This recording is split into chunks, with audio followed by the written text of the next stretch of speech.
Today I'm trying a new technique that is guaranteed to make you look like an artist, even if you don't feel like an artist.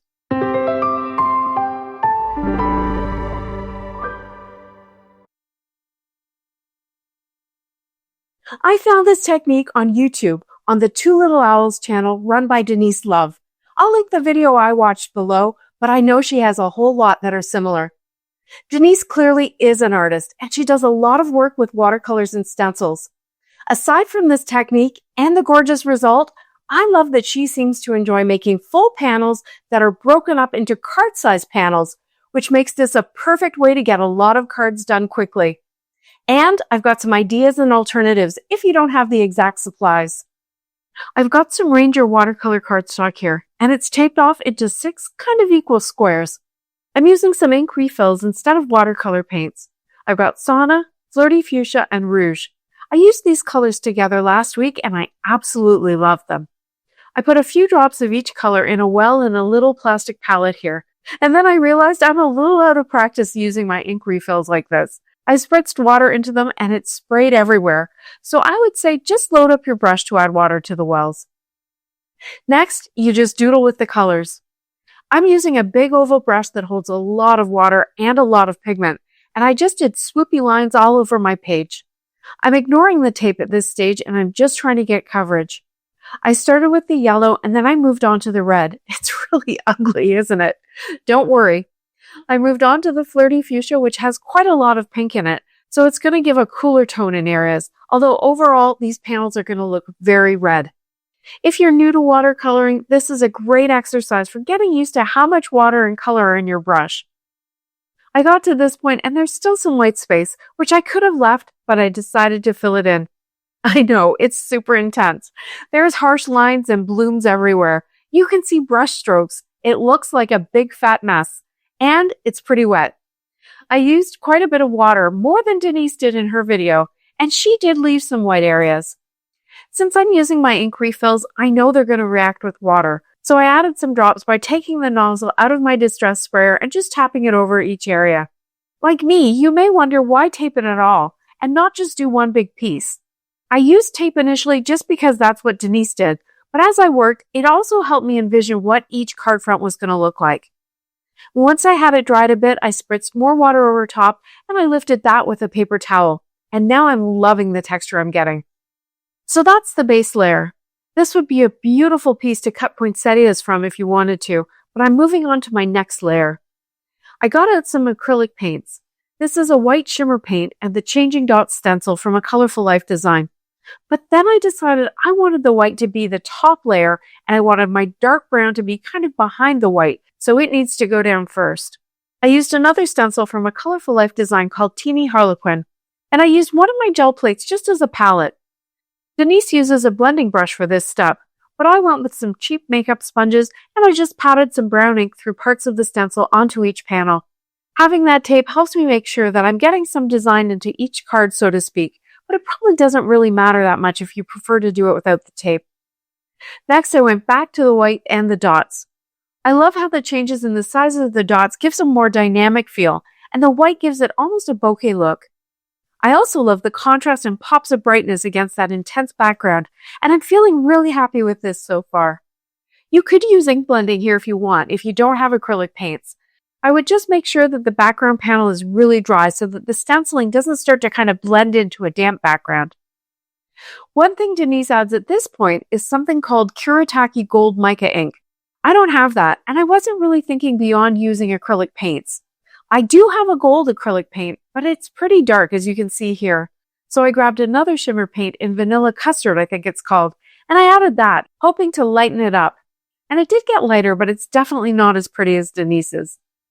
This time I'm using a big stencil from Joggles, designed by Elizabeth St. Hilaire. Again, I'm kind of following the steps Denise uses, a couple of geometrics, and then something a little more swoopy and elegant. In that bottom center panel, I ended up with way too much gold paint, more like a blob than a pattern, and I found myself in the rare position of not knowing how to fix it. I did think about it for a while, but I could not come up with an idea for lifting up some of the paint. So I left it and continued on, and I figured the worst thing that could happen was that I would get 5 cards instead of 6. I then started peeling back my tape. I don't know if it's the tape or the water or the ink refills, but my edges were really not very clean at all. If I was trying to create a one-page piece with 6 pretty squares, it wasn't working. But I need to cut these down anyway for my cards, so I'm not too worried about it.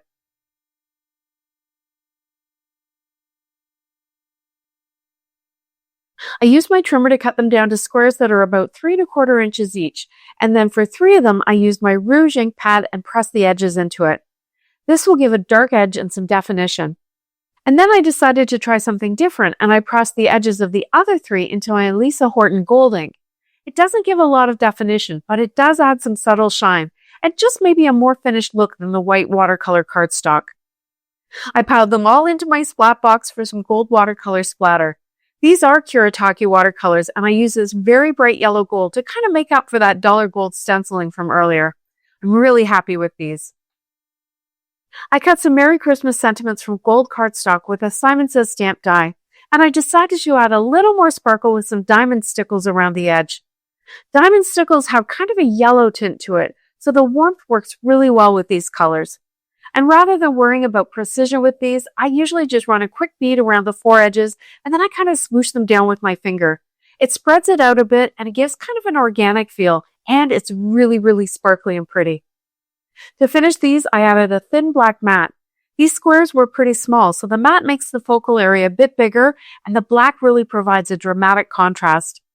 I love the darker and lighter areas of the backgrounds, and the places where you can really see the yellow or the purple on their own. These are rich and elegant and so easy to whip up quickly. And while this was all fresh in my mind, I thought I would just give it another try. This time I used masking tape, and I cut my cardstock down to 8½ by 8½ so I could get 4 squares. You could easily use a full page of watercolor cardstock and create 4 A2 card fronts. I also changed my colors. This time I've got green tea, daydream, and eucalyptus, so kind of green with a blue and almost yellow to create those lighter and darker areas. This time I did stripes instead of doodles with my brush, and I just worked through the 3 colors, filling it in and trying to be sure that each square got some of all 3 colors. I used a ton of water here, and the blends are really dramatic, and that green tea ended up looking even more yellow than I thought it would. Then I went a bit overboard, and I did some swoopy lines going the other way.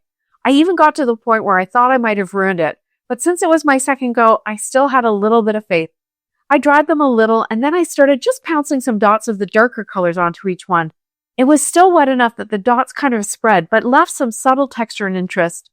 Just like the reds, these colors are pretty intense, and that's the beauty of using ink refills. They dry back maybe a little bit, but not much. I spritzed water over the top again, and I lifted it with a paper towel. See how that brightened up the blue quite a bit? Then I dried it, and I got all excited, and I took the tape off. I got nice clean edges this time, so maybe this tape worked better, but then I remembered I hadn't done my stenciling yet. And since the clean edges don't matter that much, I just kept going. I used some bright yellowy lime paint through the dot stencil, and that brightened things up quite a bit. Then I used some navy paint through the Festive striped stencil, also from a Colorful Life Designs. This time I'm doing the dark over top of the light, and it really doesn't seem to make that much of a difference. I went horizontal with my stripes, and I just did a few here and there. After that, I decided to grab some lunar paste.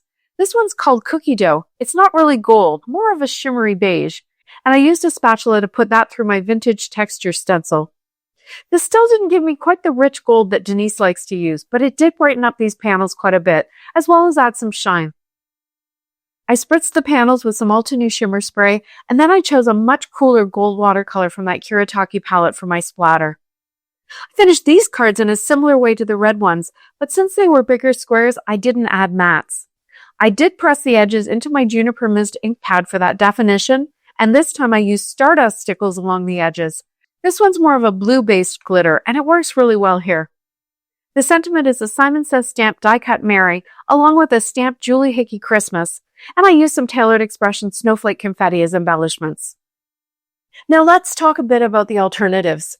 If you don't have watercolors, you can use your ink refills like I did, or you could use watercolor powders. You could even just smoosh your ink pads onto a slick surface and use that ink with a paintbrush. This will give you less intense colors, but it'll definitely work. If you don't have acrylic paints, you could use your inks and ink blend through your stencils. Using 2 or 3 stencils will help to build up that layered look. You can use white pigment ink to add highlights, or you could use metallic inks as well for extra shine. If you don't have any metallic inks or paints, you can use a paste like I did. I know mine don't get pulled out enough, so it was fun to add that shimmer and texture to the green panels. And, of course, you don't have to tape off all the sections like I did. As I say, it helped to keep me in a card-making frame of mind, but you would definitely get more usable space if you just used the whole background. I love discovering new techniques like this. It's so easy to do, it can easily be done using what we already have, it's impossible to mess up, and you get guaranteed stunning results. Even the one where there's too much gold paint looks fine. I mean, it's not my favorite, but it's fine. I really hope you're feeling inspired to give this a try. What colors would you start out with? Let me know in the comments below. Thanks so much for watching. See you next time.